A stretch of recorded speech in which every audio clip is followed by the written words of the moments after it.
ओम शांति। मुरली चल रही थी 5/9/67 की।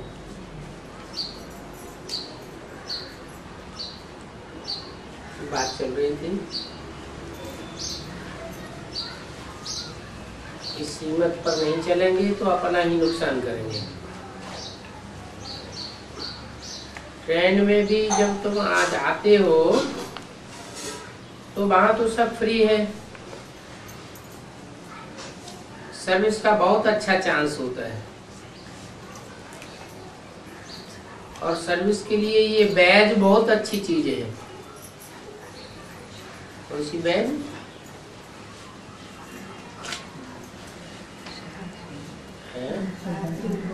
बाबा ने पहले शुरुआत में दिल्ली में प्लास्टिक के बैज बनवाए थे, छोटे छोटे,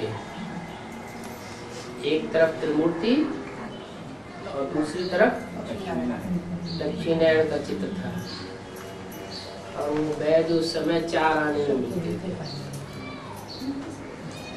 25 पैसे में। अभी तो बहुत कॉस्टली बैज बनने लगे। फिर भी जो बैज पॉकेट में डालने के लिए बोला, वो जड़ बैज की भी बात नहीं है और कोई प्लास्टिक के बैज की बात नहीं है और त्रिमूर्ति की जड़ चित्र की भी बात नहीं है। वो बेसिक की बातें हो गई। एडवांस में क्या बातें है? बैज के बारे में, जो असली बैज में बुद्धि रूपी पॉकेट में पड़ा रहे, उसमें 3 चैतन्य चित्र बुद्धि में पड़े हुए हैं। ब्रह्मा का पार्ट बजाने वाला कौन है? विष्णु का पार्ट बजाने वाला कौन है? और शंकर के रूप में पार्ट बजाने वाला इस सृष्टि पर कौन है? वो तीनों ही आत्माएं जीव आत्मा के रूप में, साकार शरीर के रूप में हमारी बुद्धि रूपी पॉकेट में पड़ी हुई हो, और ये भी पता हो कि इनका जो संपन्न रूप है त्रिमूर्ति का, वो है विष्णु, लक्ष्मी नारायण। और इस चित्र को बुद्धि में पॉकेट में डाल करके ट्रेन में कहीं भी किसी को उठा करके समझाओ।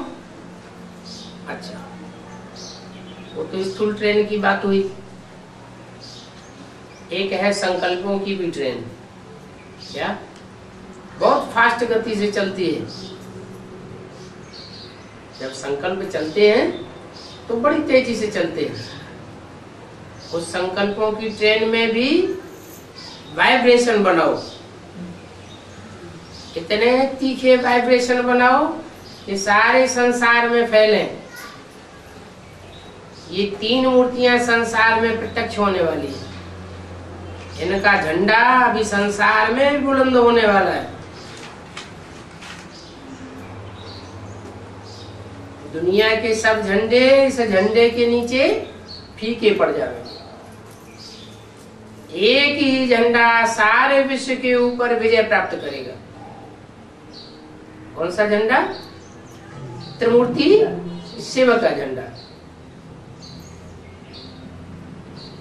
शिव की 3 मूर्तियां हैं, जिन 3 मूर्तियों से वो शिव गॉड फादर संसार में प्रत्यक्ष होता है। पूछे कौन कौन सी 3 मूर्तियां हैं? तो बैज रूपी पॉकेट में से, बैज को पॉकेट में से निकाल करके, बुद्धि रूपी पॉकेट में तो तीनों मूर्तियां पड़ी हुई है ना, अच्छी तरह समझ लिया है ना, तो उनको समझाने लगो कि देखो ये ब्रह्मा की मूर्ति है। तो कहेंगे ब्रह्मा ने तो शरीर छोड़ दिया। भले शरीर छोड़ दिया, तो भी वो ब्रह्मा की आत्मा इस समय कोई न कोई शरीर रूपी रथ में माता के रूप में पार्ट बजाती है। कहेंगे क्या पार्ट बजाती है? तो उनको बताओ कि जब नाम ही है ब्रह्मा, क्या ब्रह्म माँ, सारी सृष्टि की बड़े ते बड़ी माँ, ब्रह्मा ने बड़ी, बड़े ते बड़ी माँ है, तो पार्ट भी उसने ऐसा ही बजाया होगा। इतना प्यार और संसार में कोई ने किसी को नहीं दिया होगा। सारे सृष्टि की माँ है, इसलिए तो मुरली में बोला है क्या वास्तव में ये ब्रह्मा तुम्हारी जगदम्बा है, परंतु तन पुरुष का है। इसलिए कन्याओं माताओं के चार्ज में दाढ़ी मूछ वाले तन को कैसे रखा जाए, इसलिए ओम राधे मम्मा को निमित्त बनाई दिया है। वास्तव में सहन शक्ति का माता का जो विशेष पार्ट है वो इस ब्रह्मा ने बजाया। क्या ब्रह्मा से दादा लेखराज से पहले यज्ञ में कोई नहीं था माता के रूप में पार्ट बजाने वाला? दादा लेखराज ब्रह्मा, उन्होंने तो बाद में टाइटल धारण किया माँ का, लेकिन उनसे भी पहले यज्ञ में कोई था। कौन था? कोई माताएं थी, जिन माताओं के द्वारा ब्रह्मा को समझ में आया कि मेरे साक्षात्कारों का सही अर्थ क्या है। उन माताओं में एक माता थी जिसने ब्रह्मा को अच्छी तरह बुद्धि में सुना दिया, कान अच्छी तरह भर दिए कि तुम ब्रह्मा की सोल के रूप में, ब्रह्मा के रूप में तुम्हें पार्ट बजाना है और षष्ठी में, नई षष्ठी में कृष्ण के रूप में तुमको जन्म लेना। ये तुम्हारे साक्षात्कारों का अर्थ है। विष्णु का जो साक्षात्कार हुआ वो भी समझाया, और विनाश का साक्षात्कार हुआ वो भी बताया कि अब इस सृष्टि का विनाश होने वाला है, ये कलयुगी दुनिया जाने वाली है और नई सतयुगी दुनिया आने वाली है। ब्रह्मा को तो साक्षात्कार हुए थे प्रैक्टिकल में, तो उनकी बुद्धि में तो पक्का बैठ गया। सबसे जास्ती बुद्धि में विश्वास किसको बैठा है इस बात पर? जिसने साक्षात्कार किए उसको जास्ती विश्वास बैठ गया। लेकिन जिस माता ने ब्रह्मा बाबा को साक्षात्कार का अर्थ सुनाया वो भी तो माता थी ना। उस माता के अंदर ज्ञान का बीज किसने डाला?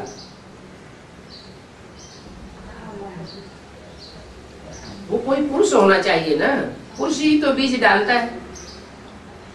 जैसे गीता में लिखा है अहम बीज प्रदप पिता, मैं बीज बोने वाला पिता हूँ। ये सारी सृष्टि क्या है? माता है, और मैं इस सृष्टि में बीज बोने वाला पिता हूँ।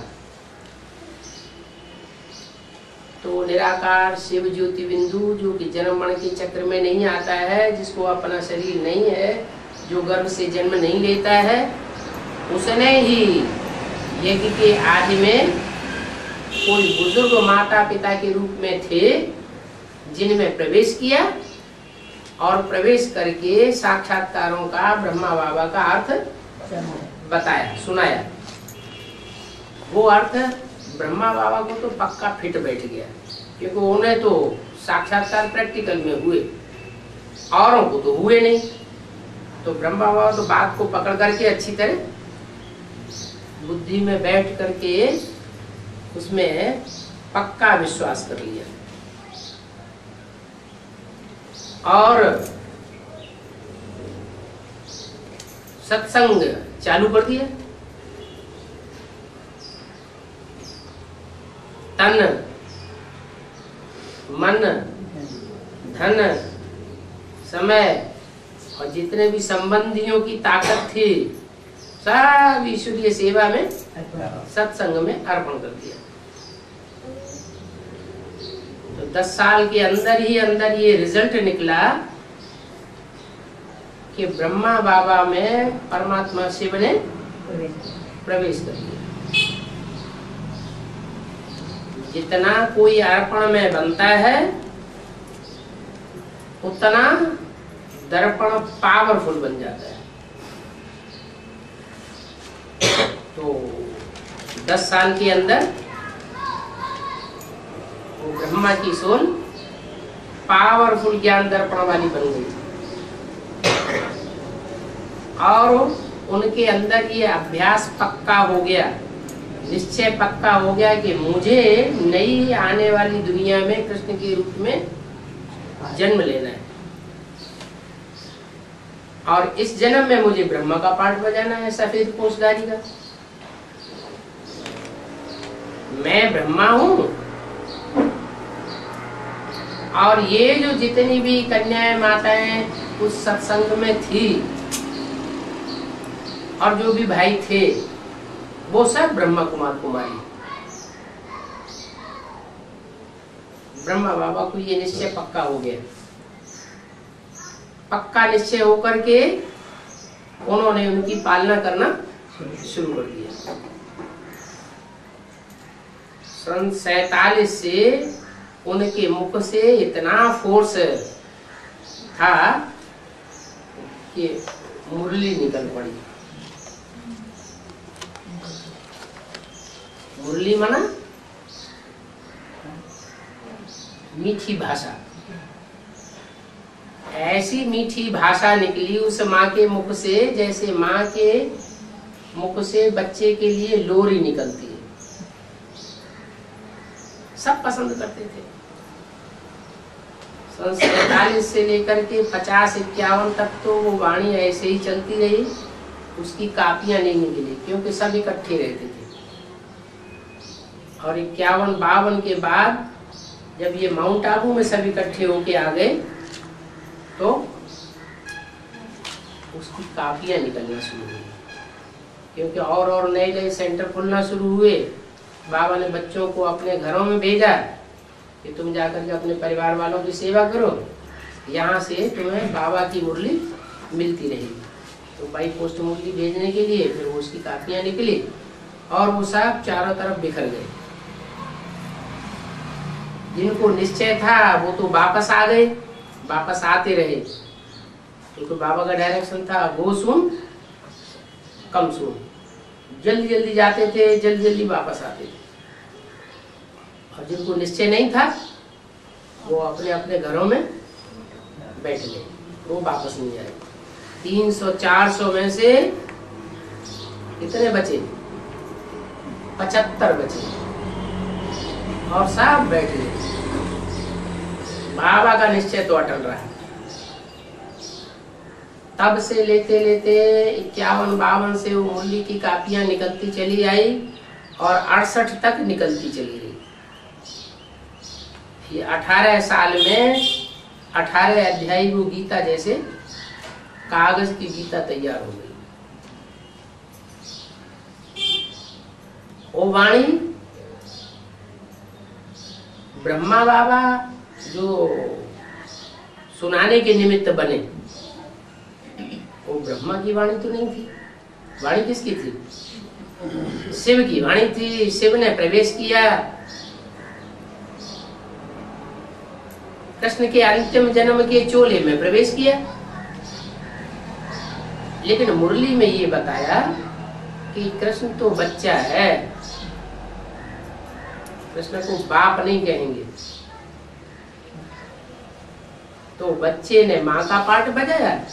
जैसे कोई ड्रामाबाजी होती है ना, तो ड्रामाबाजी में माँ बाप बेटी कोई परिवार के होते हैं, सब मिलकर के ड्रामाबाजी करते हैं। तो उसी तरीके से माँ के रूप में पार्ट बजाने वाली सोल कौन? कृष्ण की सोल, और बाप के रूप में पार्ट बजाने वाली वो सोल जो यज्ञ की आदि में थी, जिसने ज्ञान का बीजारोपण किया था। लेकिन बच्चों को उस बात का कोई पता नहीं। जैसे लौकिक दुनिया में होता है, माँ बाप बच्चे पैदा करने की जो प्रक्रिया करते हैं, उस संबंध में बच्चों को तो कुछ भी पता नहीं होता है। तो ब्रह्मा को भी पता नहीं था। क्या ब्रह्मा की सोल भी तो कृष्ण की सोल है ना। शूटिंग पीरियड में तो कृष्ण की सोल ही हो गई। भले माता के रूप में उनको टाइटल मिल गया, क्योंकि यज्ञ की आदि की माता है तो चली गई, यज्ञ छोड़ करके कारण या कारण, तो इनको जो टाइटल मिला वो माता का टाइटल मिला, और इन्होंने ब्रह्मा के रूप में पार्ट बजाया। तो ये पहली मूर्ति जो है 68 तक पार्ट बजाती रही। 18 अध्याय की गीता सामने आ गई, और उसके बाद गीता का काम पूरा हुआ। ये सुनने सुनाने का काम पूरा हुआ। क्या गीता जो सामने आई वो सुनी, सबसे पहले किसने सुनी? शिव प्रवेश करते थे, बोलते थे, तो ब्रह्मा की सोल पहले सुनती थी। तो सुनने में और सुनाने में अव्वल नंबर कौन हुआ है? अरे जो सबसे पहले सुनेगा तो सुनने में अव्वल नंबर हुआ ना। तो ब्रह्मा की सोल सुनने में अव्वल नंबर हुई, सुनने में भी अव्वल नंबर और सुनाने में भी अव्वल नंबर। लेकिन ब्रह्मा बाबा को उस मुरली के गुह्यार्थ का उतना मनन चिंतन मंथन नहीं चलता जितना मम्मा का चलता।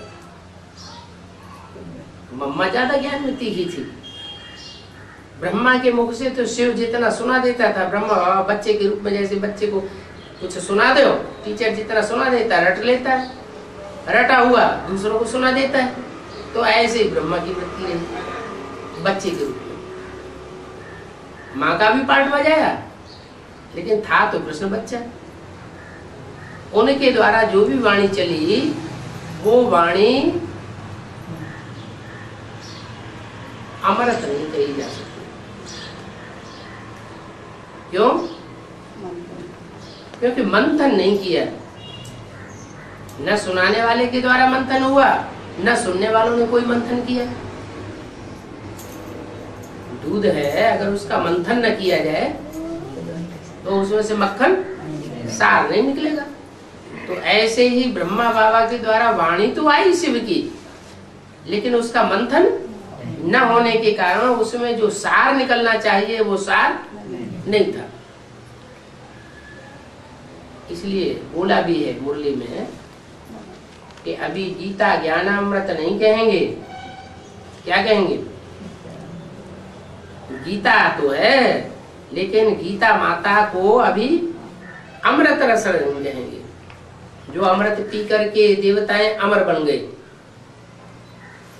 माना उस समय तक भी और अभी तक भी जो उस मुरली को सुनते चले आ रहे हैं, कागज की मुरली जो ब्रह्मा के मुख से बोली गई, जो भी सुनते चले आ रहे हैं, और तब तक जो सुनते रहे, उनमें से कोई भी ये पक्का नहीं कह सकते कि हम पूरे 84 जन्म लेने वाले, आदि से लेकर के अंत तक पार्ट बजाने वाले ऑलराउंड पार्टधारी जीवात्मा है।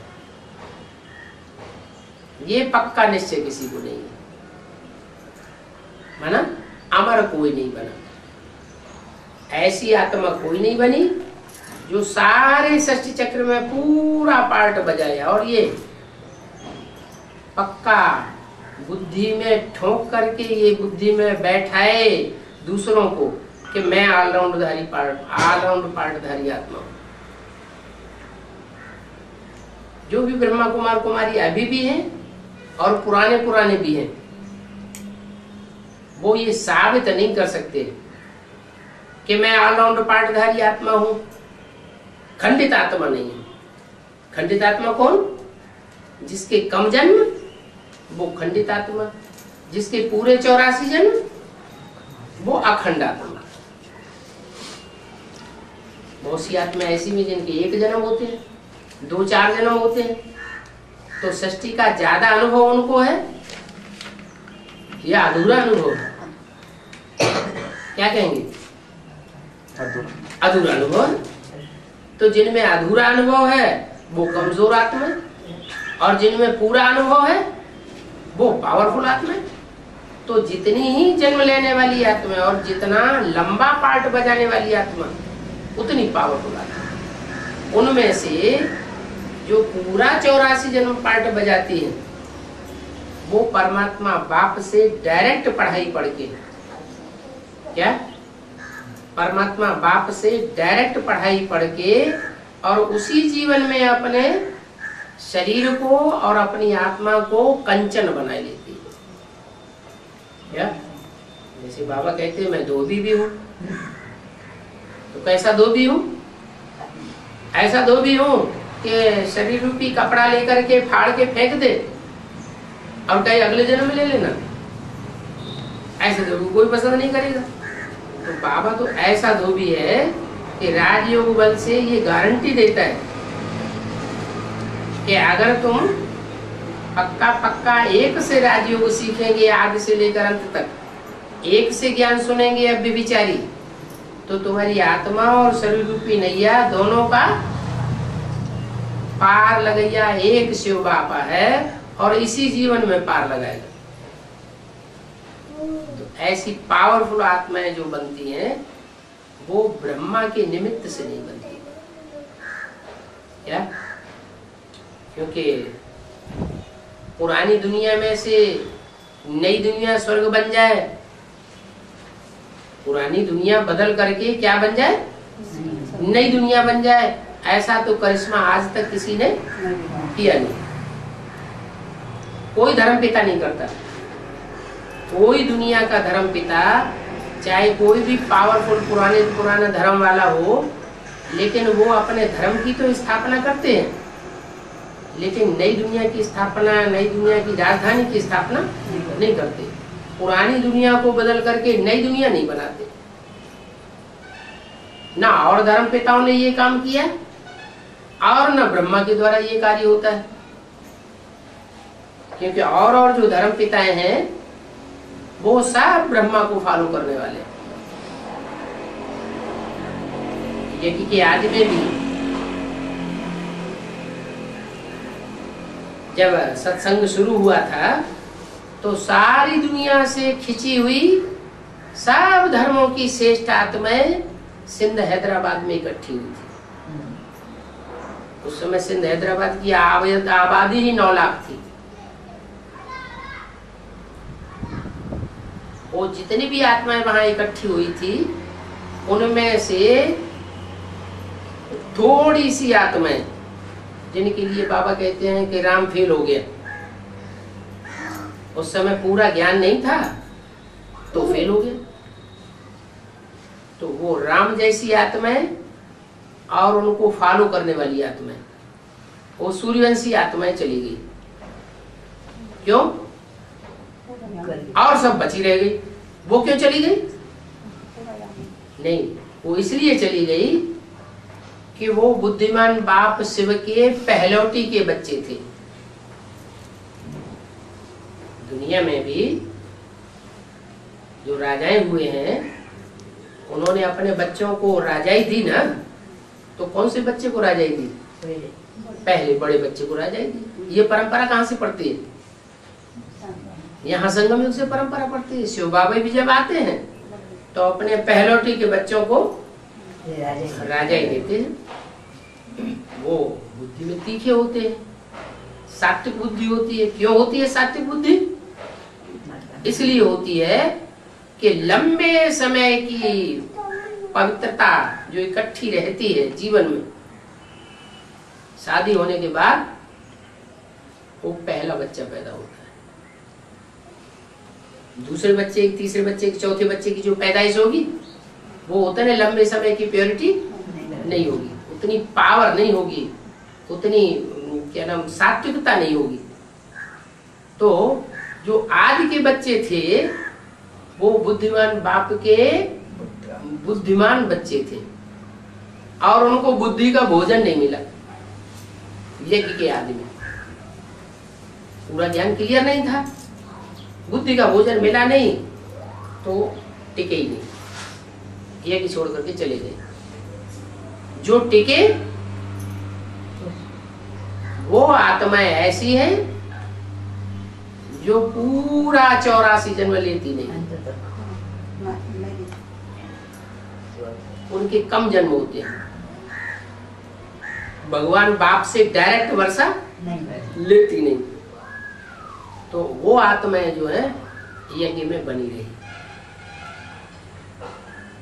जैसे इस्लाम धर्म में कन्वर्ट होने वाले, बौद्ध धर्म में कन्वर्ट होने वाले, क्रिश्चियन धर्म में कन्वर्ट होने वाले, संन्यास धर्म में कन्वर्ट होने वाले, वो आत्माएं यज्ञ में बनी रही।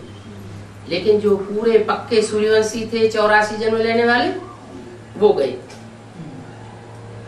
अब जो बचे वो दूसरे धर्म की आत्माएं बच गई। यज्ञ की आदि की बात है। और हिंदुस्तान पाकिस्तान का बंटवारा हुआ तो जो कन्याएं माताएं बंधन में थी सिंध हैदराबाद में, वो बाबा के पास भाग के आ गई कराची में। बाबा को नशा चढ़ गया, उन्होंने पक्का कर लिया अपनी बुद्धि में, ये पक्का निश्चय बैठ गया कि मैं ही ब्रह्मा की सोल हूँ, मुझे नई सृष्टि की स्थापना का कार्य संपन्न करना है। अब ये पुरानी सृष्टि जानी नहीं जानी। तो ब्रह्मा का कार्य तो हुआ, लेकिन ब्रह्मा को भगवान के रूप में संसार ने किसी ने नहीं माना। अगर माना होता तो ब्रह्मा के मंदिर होते, ब्रह्मा की पूजा होती, ब्रह्मा की मूर्तियां बनती। लेकिन मूर्तियां भी नहीं बनती, मंदिर भी नहीं बनते, पूजा भी नहीं होती। इससे ये साबित होता है कि ब्रह्मा के द्वारा काम पूरा नहीं हुआ। जैसे और धर्म पिताओं के द्वारा काम पूरा नहीं हुआ। जो दुनिया चाहती है कि सुख की दुनिया बने और दुख की दुनिया खलास हो जाए, दुख खत्म हो जाए और सुख बना रहे, तो ये काम दुनिया में कोई नहीं कर सका। ब्रह्मा भी नहीं कर सके, और ब्रह्मा की रहबरी में पलने वाले जो भी दूसरे धर्म की आत्माएं थी, वो भी इस कार्य को कर ही नहीं सकते। वो कार्य कौन पूरा करता है? वो ही यज्ञ के आदि में जो निमित्त बना था माताओं को और ब्रह्मा बाबा को ज्ञान देने के लिए, वही राम वाली आत्मा फिर दोबारा यज्ञ में आ जाता है। और जैसे बाप बुद्धिमान है, वैसे बुद्धिमान बाप के वो बुद्धिमान बच्चे भी, जो भी सुनाई गई मुरली है, उस मुरली के ऊपर ब्रह्मा की जो भी वाणी है उस पर मनन चिंतन मंथन करना शुरू करते हैं। मनन चिंतन मंथन करने से नई नई बातें निकलती हैं, नए नए रतन निकलते हैं। जैसे सागर मंथन हुआ, शास्त्रों में लिखा है, सागर मंथन हुआ तो क्या निकला? रतन निकले। तो वो सार निकलता है, जो सार निकलता है वो सबकी बुद्धि में बैठता है। उस सार के प्रत्यक्ष होने से शास्त्रों के सारी बातें क्लियर होने लगती है। अभी तक बेसिक नॉलेज में ये समझते थे कि ये शास्त्र सब झूठे हैं। अभी भी ब्रह्मा कुमार कुमारी क्या कहते हैं? शास्त्र सब झूठे हैं। लेकिन मुरली में बोला, भागवत में, रामायण में, महाभारत में जो कुछ भी लिखा हुआ है उसको तुम इस समय टैली कर सकते हो संगम युग से। तो इसका मतलब लिखा हुआ है तो पूरा झूठ तो नहीं है, सच्चाई तो है। लेकिन ये बात जरूर है कि शास्त्र भी पहले सतो प्रधान होते हैं, फिर सतो सामान्य, फिर रजो, और फिर अंत में तमो प्रधान हो जाते हैं। तो शास्त्र भी द्वापर युग में जब लिखे गए थे तब सात्विक थे, उनका छोटा रूप था। बाद में इंटरप्रिटेशन देते गए, व्याख्याएं बढ़ती गई और उनका कलेवर बढ़ता गया। वो सतो प्रधान शास्त्र आज इंटरप्रिटेशन होते होते सब झूठे बन गए, उसमें ढेर सारी झूठी बातें घुस गई। जैसे एक गीता है और एक गीता की अनेकों टीकाएं हो गई, अनेकों व्याख्याएं हो गई। तिलक गीता, गांधी गीता, टैगोर गीता, माध्वाचार्य गीता, शंकराचार्य गीता। शंकराचार्य गीता कहती है एको ब्रह्म द्वितीयो नास्ति। क्या?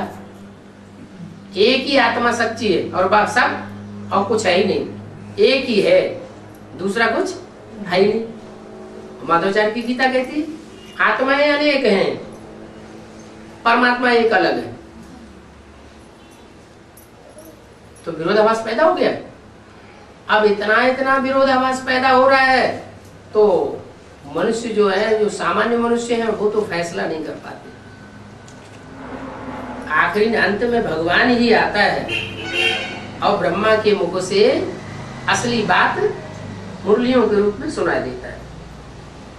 वो मुरली जो है उस पर मनन चिंतन मंथन नहीं हो पाता उस समय, तो बेकार हो गया। अगर मनन चिंतन मंथन नहीं हुआ तो सार नहीं निकला तो ताकत आत्मा में आ नहीं सकती। तो ताकत कब आती है? वही परमात्मा शिव जो कृष्ण के अंतिम चोले में प्रवेश करके मुरली सुनाता है, वो ही फिर राम वाली आत्मा दोबारा आके यज्ञ में जन्म लेती है। संस्कृत की गीता में भी लिखा हुआ है कि जो एक बार ईश्वरीय ज्ञान ले लेता है, अगर खुदा न खास्ता शरीर छोड़ दे तो फिर दोबारा जन्म लेकर के वो ज्ञान उसका बचा हुआ रहता है। ऐसे नहीं वो शरीर छोड़ देने से खत्म हो जाता है। जैसे डॉक्टरी की पढ़ाई इस जन्म में पढ़ो, फिर अगले जन्म में फिर पढ़ो, तब डॉक्टर बनो।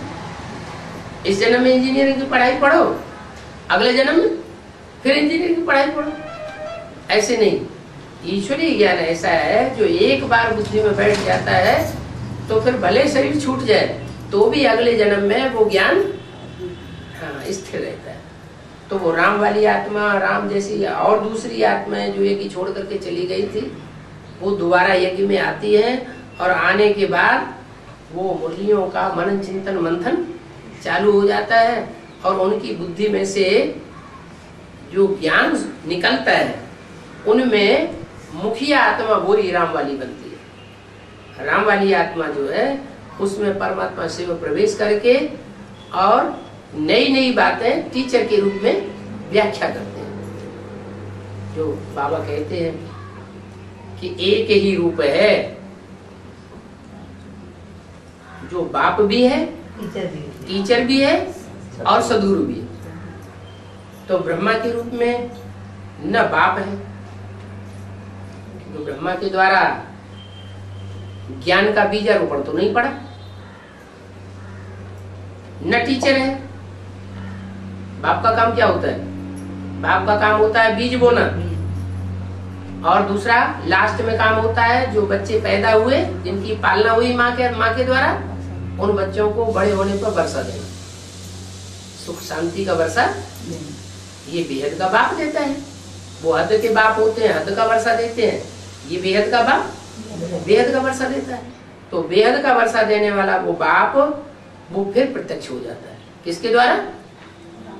यज्ञ के आदि में जिसके द्वारा प्रत्यक्ष हुआ था बीजारोपण के लिए, लेकिन किसी ने पहचाना नहीं।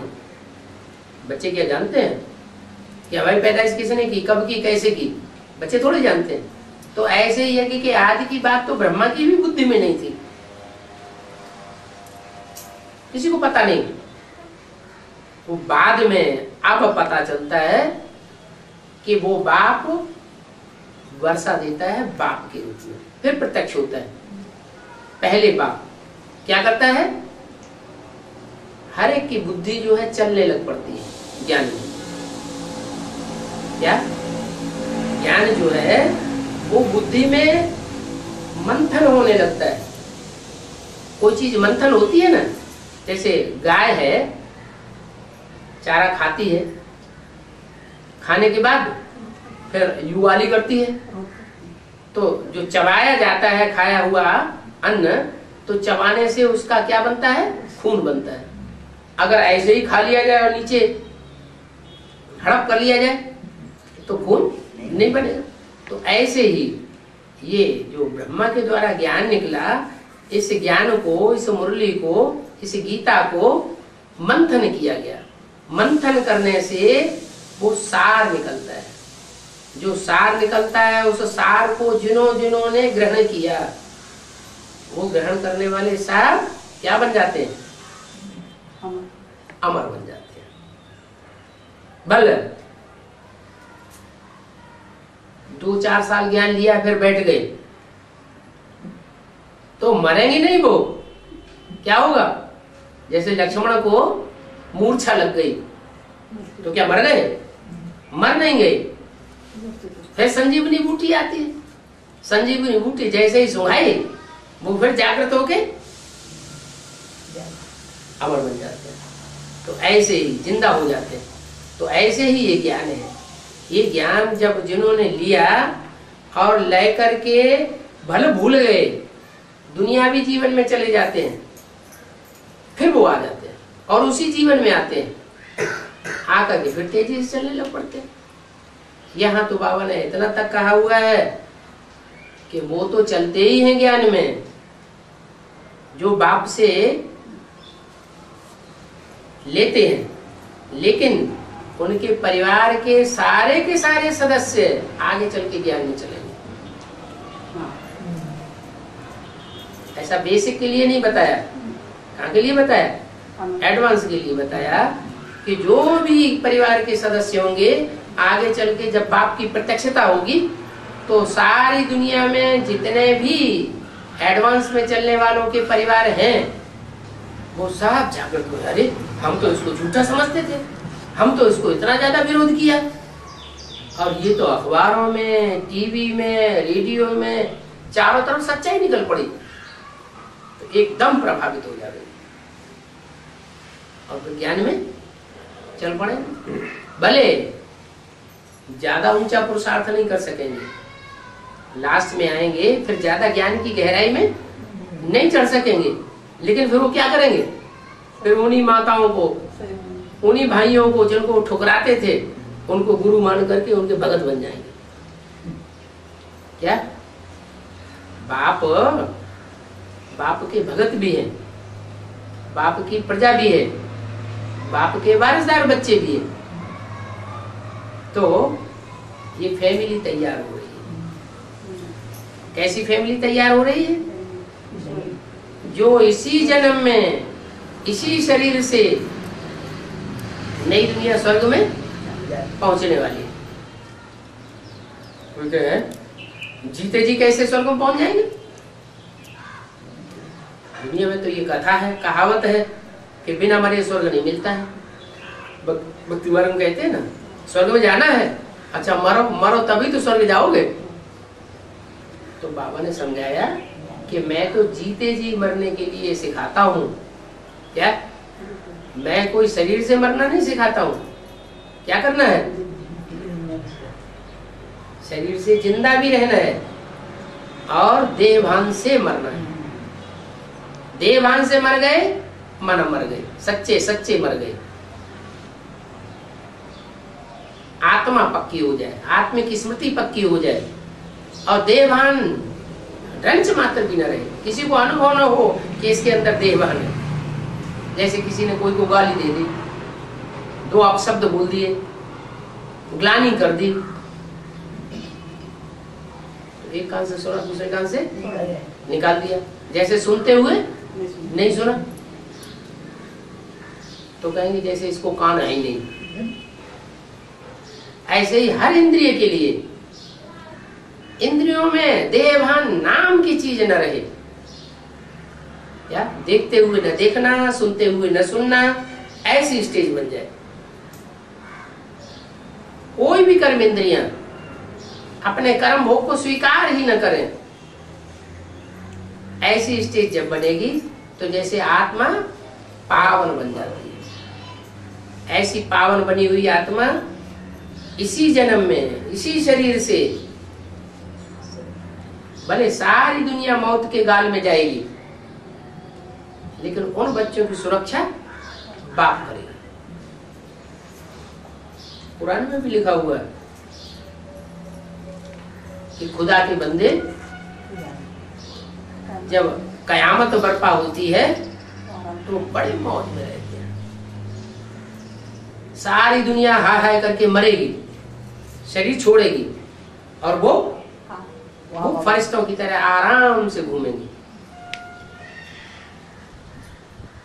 तो ऐसी पढ़ाई आकर के भगवान बाप पढ़ाते हैं, लेकिन न ब्रह्मा के रूप में पढ़ाते हैं। क्या दुनिया की जो बड़ी बड़ी हस्तियां हैं, चाहे ब्रह्मा हो, चाहे इब्राहिम हो, बुद्ध हो, क्राइस्ट हो, जिनकी दस संसार में बहुत मान्यता है, उनके द्वारा स्वर्ग नहीं बनाते हैं। किसके द्वारा स्वर्ग बनाते हैं? ऐसे के द्वारा स्वर्ग बनाते हैं जिसके लिए गीता में लिखा है कि मैं ऐसा साधारण तन लेता हूं जिस साधारण तन को मूढ़मती लोग पहचान ही नहीं पाते। अति साधारण, खान पान में भी साधारण, रहन सहन में भी साधारण, जो भी संसार की साधारणता है वो हर साधारणता देखने में आए, और उस साधारण जीवन में ऐसे प्रवेश करके पार्ट बजाता हूं कि जो ज्ञान लेंगे उन्हीं की बुद्धि में गहराई बैठेगी। ज्ञान नहीं लेंगे, सब कोई कहेंगे हम देखे, तो देखने से उन्हें कुछ भी पता नहीं चलेगा। भले संसार में चारों तरफ आवाज फैल रही है, भगवान है, भगवान का पाठ चल रहा है, लेकिन अगर कोई ज्ञान से नहीं समझेगा तो उसकी बुद्धि में बैठने वाला नहीं। तो वो दूसरा रूप है मूर्ति। पहली मूर्ति ब्रह्मा, दूसरी मूर्ति शंकर, और वो मूर्ति है विश्व पिता की। उस विश्व पिता के रूप में ही परमात्मा आकर के टीचर बनकर के बैठता है। दूसरी मूर्ति बाप तो है ही, यज्ञ के आदि से ही बाप था। तो बाप जब दूसरी बार प्रत्यक्ष होता है तो क्या देता है? ज्ञान का वर्षा देता है। क्या? ज्ञान का वर्षा देता है, और ज्ञान के साथ साथ याद का भी वर्षा देता है। ये आत्मा का असली वर्षा है। उससे पहले जो याद करते थे वो बिंदु को याद करते थे, या तो जो अभी बेसिक नॉलेज में चलने वाले हैं वो ब्रह्मा को ही साकार भगवान के रूप में याद कर रहे हैं। मुरली में तो बोला है ब्रह्मा को याद नहीं करना है, ब्रह्मा के साकार रूप को याद नहीं करना है, लेकिन वो अभी ब्रह्मा को ही याद कर रहे हैं। तो रिजल्ट क्या हो रहा है? अंजाम क्या हो रहा है? जैसे वो याद करेंगे वैसी ही गति हो जाएगी। तो जो जो ब्रह्मा के रूप को याद कर रहे हैं, ब्रह्मा का हार्ट फेल हुआ, अचानक शरीर छोड़ दिया, तो उनका भी अचानक शरीर छूटता जाता है। तो असली याद नहीं थी। असली याद की बात अब है, जो अव्यक्तवाणी में भी बोला, क्या? साकार में निराकार को याद करना। साकार और निराकार के मेल को बाबा कहा जाता है। ऐसे बूढ़े आदमी को भी बाबा कहा जाता है। जैसे ब्रह्मा बूढ़ा तन था, उनमें शिव ने प्रवेश किया तो उनको शिव बाबा कहें? हैं? अरे ब्रह्मा तन से बूढ़ा था तो बाबा तो था, दुनियावी हिसाब से तो बाबा था, उसमें शिव भी प्रवेश था, तो ब्रह्मा को बाबा कहें या न कहें? शिव बाबा, शिव बाबा कहें? शिव बाबा इसलिए नहीं कह सकते कि ब्रह्मा के तन में प्रवेश करके ब्रह्मा की आत्मा ने जो कुछ सुना, उस सुने हुए को अमरनाथ के रूप में अमरता धारण नहीं कर पाई, फिर भी शरीर छोड़ना पड़ा। और शिव बाबा का जो रूप है प्रैक्टिकल, वो तो संसार में पूजा जाता है, अमरदेव कहा जाता है, अमरनाथ कहा जाता है। उसकी तो यादगार बनी हुई है कि ना उसको किसी ने जन्म लेते हुए देखा और ना उसको किसी ने मृत्यु पाते हुए देखा। बेहद की बात है। माने उसने ज्ञान में किससे जन्म लिया, कब जन्म लिया? तो बेहद का जन्म है ना। ब्राह्मण जन्म जो है वो हद का पेट का जन्म है या बुद्ध रूपी पेट का जन्म है? बुद्ध रूपी पेट का जन्म है। तो जो जन्म लिया जाता है वो कोई साकार माँ बाप से लिया जाता है ना। तो ब्रह्मा का तो पता चल गया कि इनको जो ब्रह्मा का जन्म मिला, उनको जन्म देने वाले कौन थे? मुरली में ही आया हुआ है। क्या आया हुआ है? ऐसे ऐसे बच्चे थे जो मम्मा बाबा को डायरेक्शन देते थे, ड्रिल कराते थे, टीचर बन करके बैठते थे, उनमें शिव बाबा प्रवेश करते थे। तो इससे साबित हो जाता है कि ब्रह्मा सरस्वती से भी ज्यादा पावरफुल कोई आत्मा यज्ञ में थी, उन्हीं के द्वारा उनको ज्ञान मिला। तो वो तो माता पिता साबित हो गए। भले ब्रह्मा बाबा की बुद्धि में ये बैठा नहीं, अगर बैठा होता तो संस्था का नाम ब्रह्मा कुमारी विद्यालय नहीं रखते, प्रजापिता को बाप को भी ऐड करते, लेकिन उनकी बुद्धि में रहा ही नहीं ये बात। वो अपने को ही क्या समझे बैठे कि हम ही भगवान के साकार रूप है, हम ही भगवान बाप है। और वो बात इतनी पक्की बैठ गई आदि से लेकर के कि अब तक भी ब्रह्मा की सोल की बुद्धि में से ये बात निकल नहीं रही है। क्या? कि गीता का साकार भगवान इस सृष्टि पर कौन है? वो क्या समझते हैं? गीता का साकार भगवान इस सृष्टि पर मैं ही हूं। और बाबा कहते ये सबसे बड़ी भूल है। क्या? अपन को भगवान समझना या भगवान मानना, मुरलियों में कोई प्रूफ नहीं है इस बात का। क्या? किस बात का प्रूफ है? हाँ, कि ब्रह्मा भगवान है। मुरली में तो साफ कहा हुआ है ये भी मनुष्य है। मनुष्य किसे कहा है? जो मन का उपयोग करे, मनन चिंतन मंथन करे। कोई कहे मनन चिंतन मंथन, ये दूसरी मूर्ति बता रहे हैं एडवांस पार्टी में, ये शंकर की मूर्ति मनन चिंतन मंथन नहीं करती। अरे मनन चिंतन मंथन करती तो क्या हमेशा ही करती रहती? अंत तक मनन चिंतन मंथन ही करती रहेगी क्या? है? नहीं, मनन चिंतन मंथन सेकेंडरी स्टेज है। उससे भी ऊंची स्टेज क्या है? एक होती है साकारी स्टेज, एक होती है आकारी स्टेज। आकारी माना मनन चिंतन मंथन चले, ये देह भूल जाए, देह की दुनिया भूल जाए, देह के संबंधी भूल जाए, आकारी स्टेज। और उससे भी ऊंची एक और स्टेज है जो योग बल से प्राप्त होती है, वो है निराकारी स्टेज। तो वो निराकारी स्टेज भी वो प्राप्त करता है ना। वो निराकारी स्टेज जब सदाकाल की हो जाए तो वही भगवान का प्रैक्टिकल साकार स्वरूप संसार में साबित हो जाता है। निराकारी, निर्विकारी, निरहंकारी। ब्रह्मा की वो स्टेज नहीं बनी, शरीर छूट गया। जैसे और धर्म पिताएं हैं, कम से कम धर्म के पिता तो माने जाते हैं। अपने अपने धर्म के वो क्या है? पिता हैं। सब जानते हैं कि वो धर्म पिता हैं। उनकी स्टेज बीज रूप स्टेज दिखाई पड़ती है। कोई का भी चित्र देख लो, गुरु नानक का चित्र देख लो, चित्र देखने से ही पता लगता है कि जैसे इस दुनिया में वो आत्मा है ही नहीं। क्राइस्ट का चित्र देख लो, देखने से ही पता लगता है कि जैसे क्राइस्ट की आत्मा इस दुनिया में है ही नहीं, बिल्कुल निराकारी स्टेज। महात्मा बुद्ध का चित्र देख लो, महात्मा बुद्ध के चित्र को देखने से ही पता लगता है कि देह में उनकी बुद्धि जैसे है ही नहीं, वो देहधारी दिखाई नहीं पड़ता, निराकारी स्टेज दिखाई पड़ती है।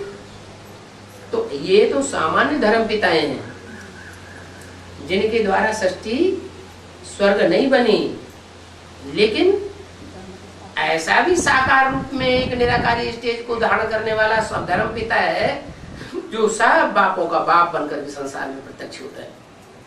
बापों का बाप, टीचरों का टीचर और गुरुओं का गुरु। सब गुरुओं को पढ़ाने वाले कोई गुरु होते हैं साकार में। सब टीचर्स को, दुनिया के जितने भी टीचर्स हुए हैं, सब टीचर्स को पढ़ाने वाला कोई टीचर होता है। दुनिया में जितने भी बाप हैं, उन बापों को जन्म देने वाला कोई साकार बाप होता है। लेकिन ये ऐसा बाप है, ऐसा टीचर है, ऐसा गुरु है जिसको कोई भी न जन्म देता है ज्ञान में, न पढ़ाई पढ़ाता है और न सदगति करता है, लेकिन है साकार रूप में। इसलिए गाते हैं एक सदगुरु निराकार, सदगुरु अकाल मूर्त। सदगुरु कहते हैं तो सदगति करता है ना, काय की सदगति करता है?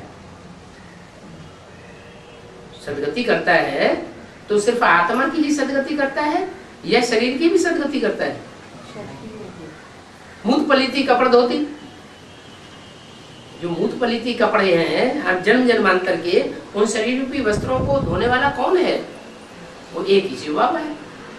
उसको कहते हैं वो वाशरमैन है, ऐसा वाशरमैन है तुरिया, जो और धोबी जो है वो तो स्थूल कपड़े धोते हैं, लेकिन ये शरीर रूपी वस्त्र को धोता है। तो दूसरी मूर्ति जो है वो भी बुद्धि में बैठ जाती है कि हाँ, ब्राह्मणों की दुनिया में एक ऐसी भी मूर्ति है जो टीचर का भी पार्ट बजाती है, बाप का भी पार्ट बजाती है और सदगति का भी पार्ट बजाती, सदगुरु का भी पार्ट बजाती है। काहे की सदगति करती है? पहले आत्मा की सदगति, मन बुद्धि रूपी आत्मा जो है उसकी सदगति हो जाए। सदगति हो जाए माना मन बुद्धि जो है वो दुर्गति की दुनिया में न लगे।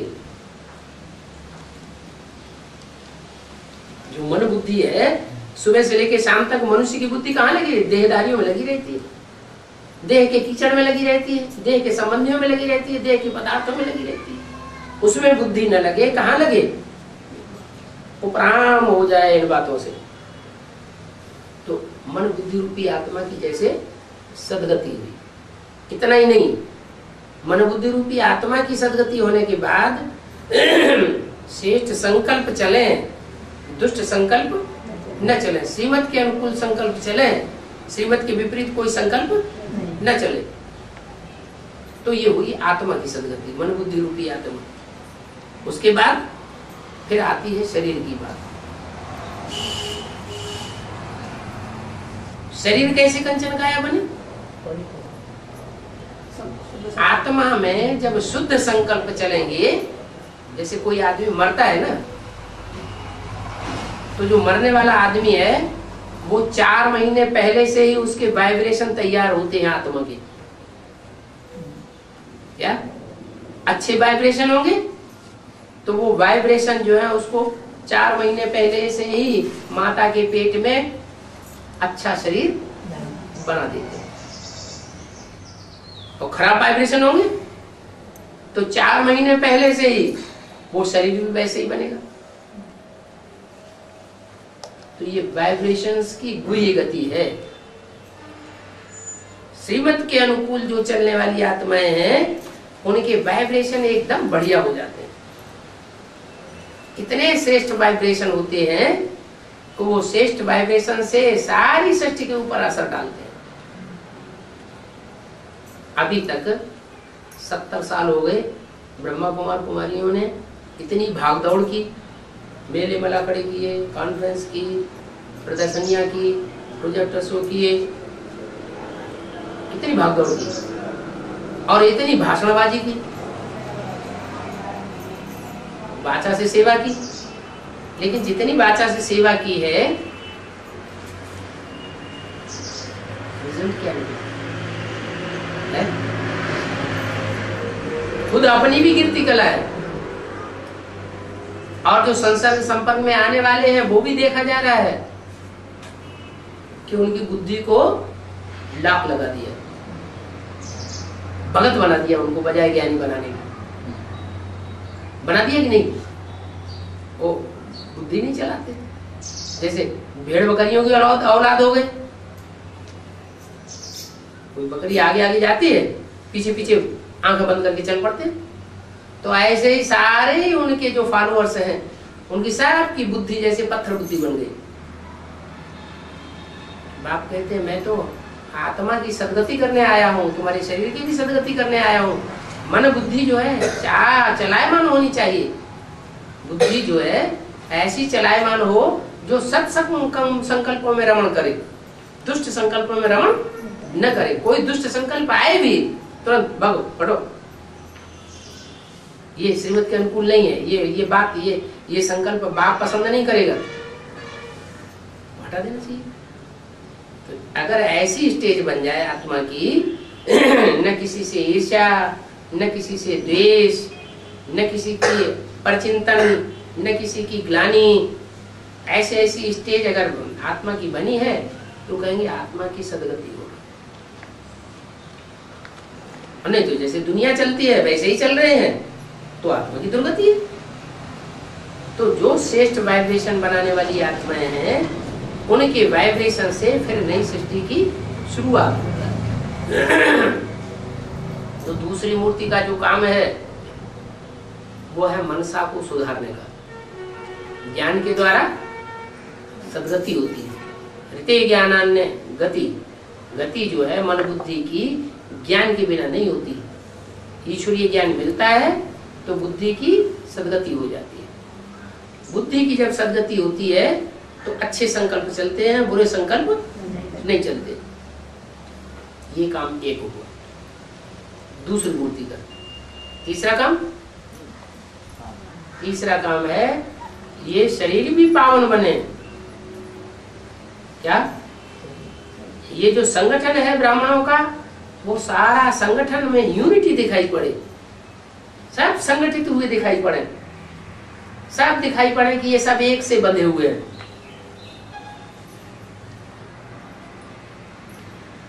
अनेक तरह की बुद्धि नहीं है। जो एक बोलेगा सो ही सब बोलेंगे, जो एक करेगा सो ही सब करेंगे। तो ऐसी यूनिटी वाली दुनिया दिखाई पड़े तो वो तीसरी मूर्ति का काम है। तीसरी मूर्ति है विष्णु। वो वैश्विक शक्ति जब प्रत्यक्ष होती है तो प्रैक्टिकल में ऐसा संगठन तैयार कर देती है जो संगठन स्वर्ग के माने में दिखाई पड़ता है। सब उसमें सुखी होंगे। उस संगठन में रहने वाले कोई भी अपन को दुखी महसूस नहीं करेंगे। दुख देना क्या चीज होती है वो उनकी बुद्धि में ही नहीं होगा। सुख देना सुख लेना, दुआ देना दुआ लेना। कोई भल हमारे लिए किस कैसा भी काम करे, हमको कुछ भी कहे, लेकिन हम उसको क्या कहें, हम अच्छा ही अच्छा करें। तो ऐसी जो तीसरी मूर्ति है वो तीसरी मूर्ति प्रैक्टिकल में नई सृष्टि रचाने के निमित्त बन जाती है। अच्छे अच्छे चैतन्य चित्र तैयार करती है। क्या चित्र होते हैं ना, चित्रकार तो ऐसे बढ़िया चित्र बनाते हैं, कागज के ऊपर, दीवार के ऊपर, लकड़ी के ऊपर, ऐसे दिखाई पड़ते हैं जैसे जीते जागते हो। आजकल कंप्यूटर निकला है, कंप्यूटर में ऐसे ऐसे चित्र कंप्यूटराइज होकर के निकलते हैं जैसे ये लगता है कि अरे ये तो आदमी खड़ा है, चैतन्य खड़ा है कि मुर्दा है, ये पता ही नहीं लगता है। तो तीसरी मूर्ति जो निकलती है वो बढ़िया बढ़िया चैतन्य चेहरे तैयार करती है। वो चैतन्य चेहरे तीसरी मूर्ति के द्वारा तैयार होते हैं, देवताई चेहरे। ये तीसरी मूर्ति जो है वो भी बुद्धि में होनी चाहिए। कौन है? दूसरी मूर्ति भी बुद्धि में होनी चाहिए। कौन है और कैसे है वो दूसरों को समझा सके। अगर दूसरों को समझा नहीं सकते तो जैसे खुद ही नहीं समझा। पहली मूर्ति तो पक्की हो गई। क्या? दाता लेकर आज ब्रह्मा की सोच, लेकिन वो तो शरीर छोड़ गई, तो मूर्ति कहाँ रही?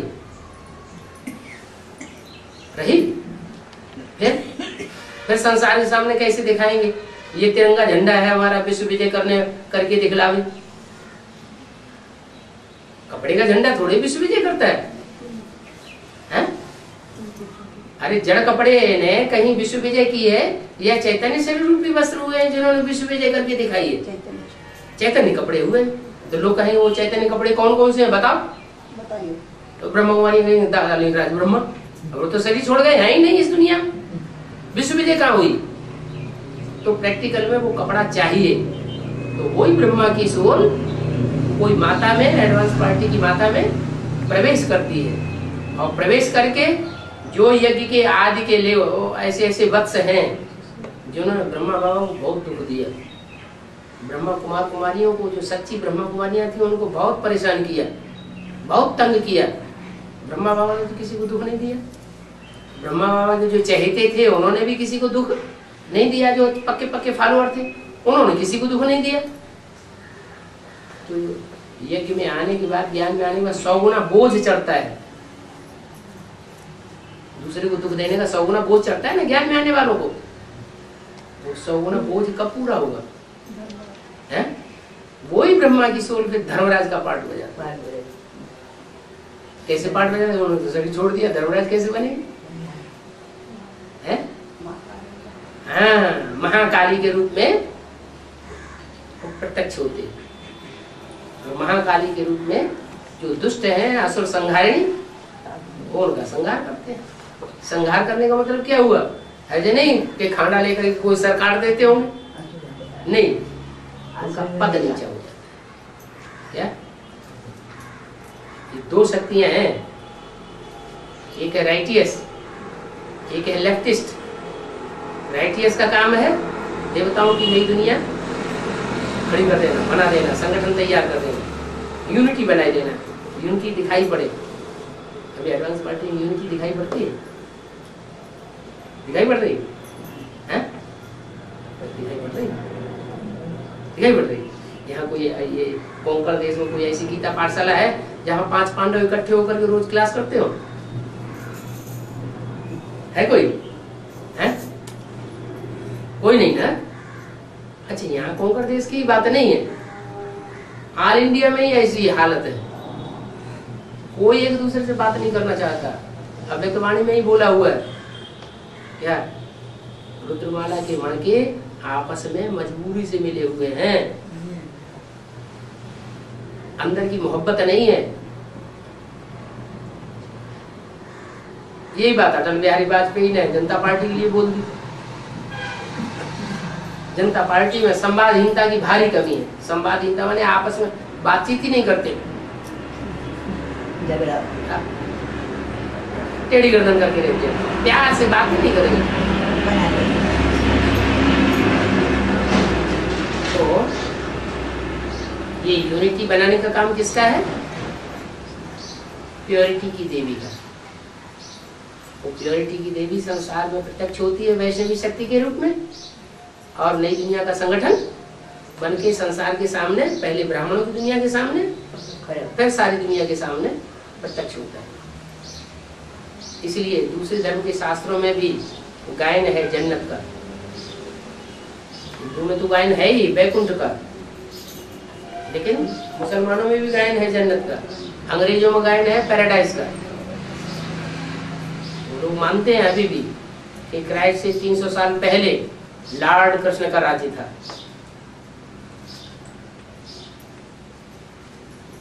ये सब बातें प्रैक्टिकल में हुई है तब तो शास्त्रों में लिखा हुआ है। तो तीसरी मूर्ति भी बुद्धि में इस तरह बैठनी चाहिए कि हम दूसरों को समझा सकें। ऐसे बुद्धि रूपी पॉकेट में वो चित्र पड़ा हुआ, वो चैतन्य, वो जीवात्मा कौन है जो ये कार्य करके दिखाएगी, तब कहा जाता है तिरंगा झंडा। क्या है? 3 रंगों का जो झंडा है वो संसार में बुलंद हो गया और उसका नाम वाला करे तीनों कपड़ों का। जड़ कपड़े थोड़े ही हैं, ऐसे कपड़े हैं, चैतन्य कपड़े हैं। उन चैतन्य कपड़ों को हम संसार में प्रत्यक्ष कर दें तो ब्रह्मा का कपड़ा कौन सा हुआ?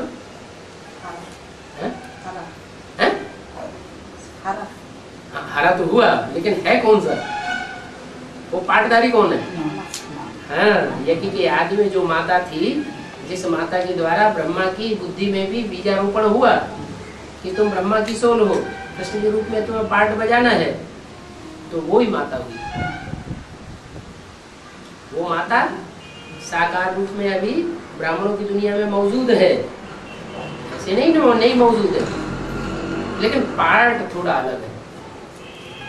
क्या पार्ट है? असुर असुर संहार भी। जो असुर हैं ब्राह्मणों की दुनिया में, उन सब असुरों का पत्ता साफ करना, माना ऊंच पद जो है वो खलास हो जाएगा, नीच पद बनेगा, ऊंचा पद नहीं बन सकता। इसलिए दो तरह की देवियां गाई हुई हैं, एक शाकाहारी और एक मांसाहारी। मांसाहारी मन जिन असुरों में देहभान भरा हुआ है, उनके देहभान को खा जाती है। इसलिए जो काली का मंदिर है जहाँ जहाँ, खास करके कलकत्ते में, तो वहाँ ये बकरे की बलि चढ़ाई जाती है। बहुत मैं करते हैं, मैंने ये किया, मैं ऐसा किया, मैंने इतनी सेवा की, उन बकरों की बलि लेने वाली। शाकाहारी मांसाहारी हैं? शाकाहारी और मांसाहारी दो तरह की देवियां हैं। शाकाहारी शाकंभरी देवी शाकाहारी है, माना मांस मछली नहीं खाती है। मांस मच्छी का मतलब क्या हुआ? देवभान का भोजन नहीं करती है। शाकाहारी। मांसाहारी देवभान का भोजन करती है। देवभान का भोजन करेगी तो देहवानी असुर है, उनसे टक्कर लेगी, जैसे को तैसा मिलता है। जहाँ कम से कम महीने में, सप्ताह में एक बार आना जाना सबका इकट्ठा हो जाए। एक संगठन क्लास तो रखना चाहिए, एक दो। अच्छा 15 दिन में संगठन रखो, 15 दिन में नहीं रखो तो महीने में एक बार संगठन रहना चाहिए, उससे उमंग उत्साह बना रहता है। आधा घंटा बाबा की याद में बैठे, 1 घंटा बाबा की मुरली सुनी, आधा घंटा वार्तालाप सुना, आधा घंटा लेन देन कर लिया सर्विस का। किन आत्माओं को क्या सुनाया, किसने क्या सुना, क्या सेवा हुई, क्या डिसर्विस हुई, वो सब बातों का लेन देन करना, इससे फिर मजबूत बने रहेंगे। नहीं तो अगर ज्ञान कच्चा हो गया, ज्ञान का फाउंडेशन कच्चा हो गया, तो आगे चल के माया जो फाइनल परीक्षा लेगी ना, ताबड़तोड़ सब टूटेंगे, ज्ञान ही आता है, बची रहेंगे।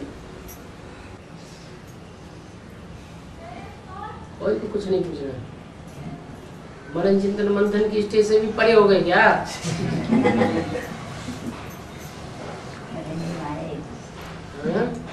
तुरिया तीसरी स्टेज पर बन गई क्या?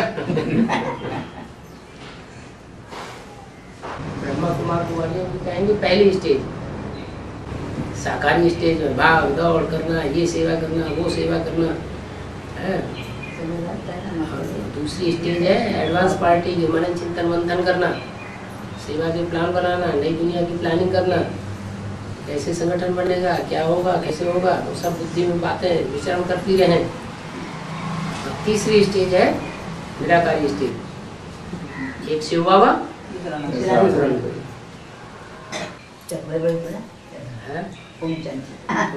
हो गया। चलो माता जी को शांति कर दो।